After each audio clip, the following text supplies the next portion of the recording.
महिमा में दाता आ गए, नूरी बरसात के लिए, जीवों के पार उतारे के लिए, आवागमन से मोक्ष मुक्ति के लिए एक युक्ति लेके आए, एक तरीका बताने आए। तो इस संसार में आदिकाल से ही राम नाम चलता, अल्लाह वाहिगुरु गॉड खुदा रब नाम का चलता आया।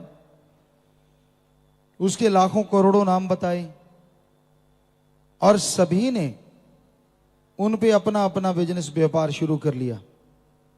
कोई अल्लाह के नाम पे, कोई राम के नाम पे, परमात्मा गॉड खुदा रब के नाम पे। जबकि ये अलग अलग धर्म, अलग अलग मजहब जो बने हैं, ये भाषा अलग होने की वजह से अलग अलग भाषा है, संतों का लिखने का अंदाज अलग अलग होता है, उस वजह से।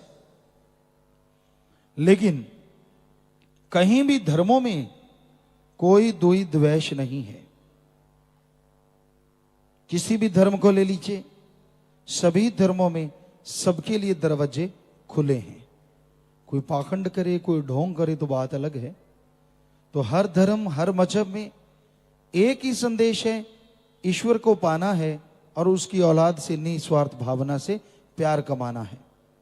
निस्वार्थ, बेगर्ज सबसे प्यार रखो, अपने अंदर कभी नफरत ना आने दो। ईर्ष्या, नफरत इंसान को बर्बाद कर देती है। लकड़ी जल कोयला भई और कोयला जल भयो राख। लकड़ी जल कोयला भई और कोयला जल भयो राख। ईर्ष्या नफरत में इंसान ऐसा जलो, ना कोयला भयो ना राख। लकड़ी जलती है, उसके कोयले बन जाते हैं। कोयलों को जलाओ तो राख यानी खत्म हो जाता है। लेकिन ईर्ष्या, नफरत, द्वेष द्वेष में इंसान ऐसा जलता है, ऐसा जलता है, ना वो कोयला बनता है ना राख, बल्कि ताउम्र सुलगता रहता है, तड़फता रहता है, व्याकुल रहता है। इसलिए कभी भी ईर्ष्या, नफरत, द्वेष द्वेष अपने अंदर आने ना दो। सबसे बेगर्ज निस्वार्थ भावना से प्यार करो। इस जन्म में ये दो काम करो, एक नाम जपो और प्रेम करो। किसी जीव का दिल ना दुखाना कभी, मौत याद रखो, मालिक से डरो। ये मूल मंत्र अगर जीव जिंदगी में अपना ले तो उसको ना अंदर कमी रहे ना बाहर कमी रहे, दोनों जहान की खुशियों से माला माल हो जाए। नफरत क्यों करता है इंसान?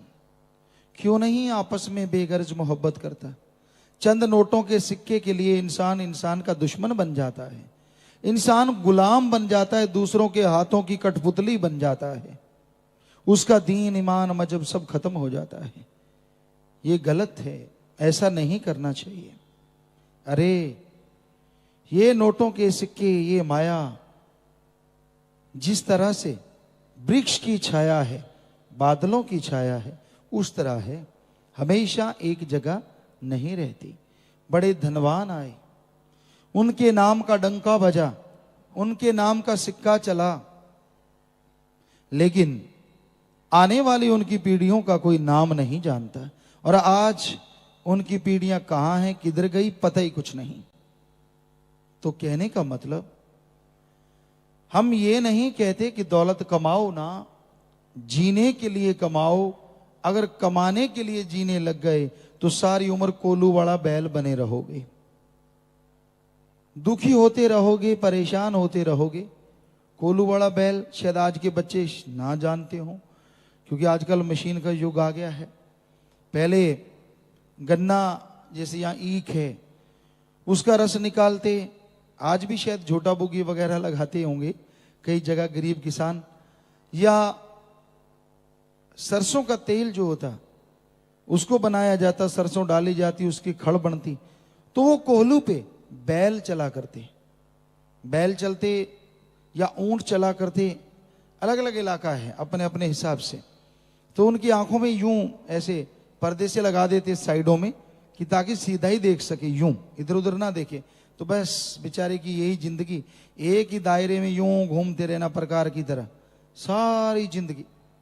तो ऐसे ही जो लोग माया के गुलाम हो जाते हैं, सिर्फ और सिर्फ जिनका उद्देश्य माया बन जाता है, वो सारी जिंदगी यूं ही कोल्हू वाले बैल की तरह माया के पानी भरते रहते हैं, माया के लिए पागल बने रहते हैं, अपने परमेश्वर को भूल जाते हैं, ईश्वर को भूल जाते हैं, भूल जाते हैं तमाम कौल इकरार जो गर्भ में किए।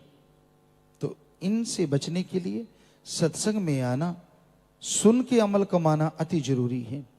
सत्संग में आओ, राम नाम का जाप करो और करवाओ। इंसान जब आपस में मिलते हैं, पूछते हैं तेरा हाल क्या है, सामने वाला बोलता है बहुत बढ़िया है, पूछने वाले के अंदर मरोड़ उठ जाती है, उसे तकलीफ होती है, हे भगवान मैं तो दुखी, मैंने जिससे हाथ मिलाया वो इतना सुखी, इसके आग लगा दे, इसको बर्बाद कर दे, मैं भूखा रह लूंगा। और सामने वाला कह दे यार बड़ा दुखी हूं, बड़ा परेशान हूं, तो मुंह तो वैसा करेगा उसके साथ, अच्छा यार कोई मालिक से करे दुआ, मेहनत करना, अंदर लड्डू फूटते मजा आ गया, अच्छा ये दुखी है, यही चाहिए था, बहुत गर्दन ऊंची कर कर चलता था। तो ऐसा कलयुग है, लोग किसी को सुखी देख के खुश नहीं होते, चाहे आप मानो चाहे ना मानो। आज ज्यादातर दुख का कारण ये है, फला आदमी सुखी क्यों है, खुद को जो मिलता है उसको भूल जाता है, पर पड़ोसी के चवारा क्यों बन गया। खुद के पास कार है, पड़ोसी के पास साइकिल था, खुद की कार नहीं दिखती, उसको स्कूटर क्यों मिला, साइकिल से स्कूटर पे कैसे आ गया, ये परेशानी खड़ी हो जाती है। तो सत्संगी भाई बहनों, एक दूसरे से मिलो तो नारा लगाओ आपस में और पूछो भाई तेरा सुमरन कैसा चलता है, तेरा राम से प्यार कैसा है, सतगुरु से प्यार कैसा है, भक्ति कैसे चल रही है। इसमें कोई ईर्ष्या नफरत नहीं होगी, क्योंकि अगर कोई कहेगा कि बढ़िया चल रही है, दूसरा सामने वाला अगर ये कहेगा भगवान इसका बंद कर दे, वो तो होगा नहीं, बल्कि उसको खुद को करना पड़ेगा कि यार मैं भी करूं ताकि बताने वाला बनूं कि मेरा भी ठीक चल रहा है। तो इसलिए जब भी मिलो नारा लगाओ, क्योंकि रूहानियत में झुक गया सो पा गया, तन गया सो गवा गया। जितनी दीनता नम्रता से कोई किसी को नारा लगाता है, ये तो नहीं है कि आप नीचे झुक जाओ, पर फिर भी एक अदब है, हमारी मर्यादाएं हैं, उन मर्यादाओं का पालन कीजिए। दीनता नम्रता, एक दूसरे से दुख दर्द पूछो, परेशानी में देख के किसी को हंसो ना, बल्कि उसकी परेशानी दूर करने की कोशिश करो। एक लास्ट में आपको एक बात सुनाते हैं, कई बार आपको सुनाई कि एक मंदिर में पूजा हो रही थी, लोग मस्ती से गा रहे थे, बरसात आ गई बाहर, मंदिर खूबसूरत था, संगे मरमर, खूबसूरत पत्थर मार्बल कुछ भी कहें लगा हुआ था, और लोग आए। अब बाद में जो आ रहे थे उनके पांव कीचड़ से सन गए। एक दो अंदर आए, उन्होंने देखा, जो हेड होते हैं आप समझते हैं, पुजारी साहबान या जो भी, उन्होंने देखा कि है ये तो मंदिर खराब कर रहे हैं, उन्होंने ताला लगा दिया अंदर। अब लोग श्रद्धावान थे, कुछ आए, दरवाजा खटखटाया, नहीं खोला, पास में ही एक स्नान घर था, तो एक सज्जन वहां रुक गया, आवाजें आ रही थी, वहीं अपनी देवता की या मालिक की आरती करने लगा। दूसरा आया, उसने पहले ही आवाज दे दी, आजा मेरे पास आजा, वो वहां आ गया। चार लोग खड़ने की जगह से चार आ गए, तो पांचवा आ गया, उसको भी उन्होंने बुला लिया कि आजा भाई जैसे तैसे। पांच टाइट खड़े हो गए, लोग आते रहे, 6 7 8 9 10। उन्होंने क्या किया पांचों ने कि यार इनको भी खड़े करना, बरसात मूसलाधार है, सर्दी का मौसम, तो उन्होंने एक दूसरे का हाथ पकड़ा और अपने हाथों पे बिठा लिया, और पांचों को बड़ा ही टाइट जगह पर वो मस्ती में लगे रहे। कहते हैं उस मंदिर से वो मूर्ति चल पड़ी, उनके देखते ही देखते गायब हो गई और स्नान घर में आके प्रकट हो गई। वो दर्शन करने लगे, मालो माल खुशियों से लबरेज हो गए कि असल में नूरी नजर आ रहा है नजारा। और जो अंदर वाले थे उनके दिए से बुझ गए। ये क्या हो गया भाई? बाहर दौड़े मूर्ति, बाहर गिर गई।